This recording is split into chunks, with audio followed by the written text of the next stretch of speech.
Now, here's meteorologist Pete Mangione with your live Pinpoint Doppler 12 Futurecast. And if you are headed out to Bright Night, I'll have that forecast coming up in just a minute. We are going to be seeing some snow and maybe a little rain moving through, but right now, more and more the indications are shifting to snow. Right now, live Pinpoint Doppler 12 showing no rain, no snow, so we move on to our weather headlines.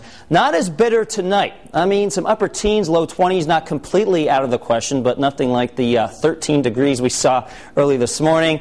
And then a New Year's Eve mixer, and of course we're talking weather, not the parties you may be attending. And then a tough call for the weekend. It does look like another storm will brush by southern New England. We'll talk about that coming up in just a few minutes. 27 is our temperature in Down City, Providence. Those winds are completely calm. A nice break over the very gusty winds that we saw last night. 27 in Newport right now, 26 Westerly, 24 New Bedford, 22 in Taunton. So these areas here in eastern Massachusetts, northern Rhode Island, and maybe even here in western Rhode Island may get down to the low 20s and teens before actually rebounding with the temperatures into the upper 20s after midnight. All right, satellite picture does show some shades of blue moving through, but most of this is not actually hitting the ground as snow yet. The atmosphere just a little bit too dry for that, but eventually we'll see some snow moving through as we go throughout tomorrow afternoon. Now, the storm is not very organized right now. You can see lots of snow and some rain showers further down to the south.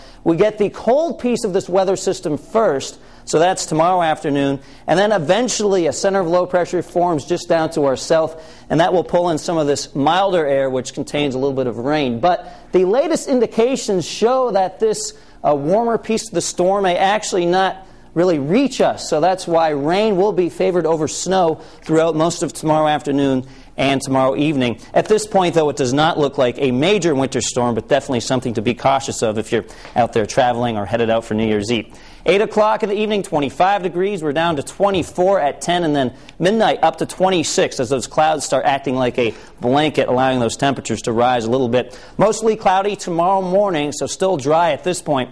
And then by tomorrow afternoon, we'll see the chance of some light snow throughout the early afternoon, but I think more likely it'll hold off until, say, 2 or 4 o'clock as that snow will start coming down. Then as we go throughout tomorrow evening, we'll talk about that in just a second. First, though, let's get to your temperatures for tomorrow.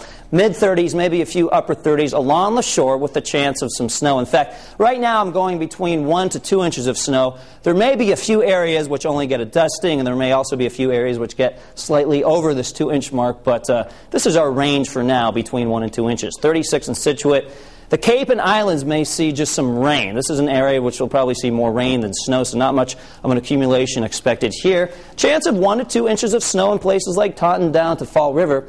And as we take a look at your forecast for Bright Night, New Year's Eve, I have rain, but I think it's more likely to be snow. I mean, a little mixing is possible, but keep in mind, you may see a few lingering snow showers if you're out celebrating New Year's Eve, but it looks like the bulk of it will be over with before that celebration gets started late at night. All right, 7-day Futurecast is an interesting one. Most of New Year's Day will be snow and rain free, although a few snow showers are possible. It's Friday night into the weekend that I'm watching carefully because right now it looks like a major winter storm will scoot just offshore. If it moves a little bit closer, we are talking about a significant winter event. Right now I do have several inches of snow moving through this weekend, but we may have to bump that up or knock that down. I'll be in later tonight with an update, and TJ is in once again tomorrow morning, so we'll keep you updated on everything. All right, thank you, Pete. Yep. And more coverage you can count on coming up.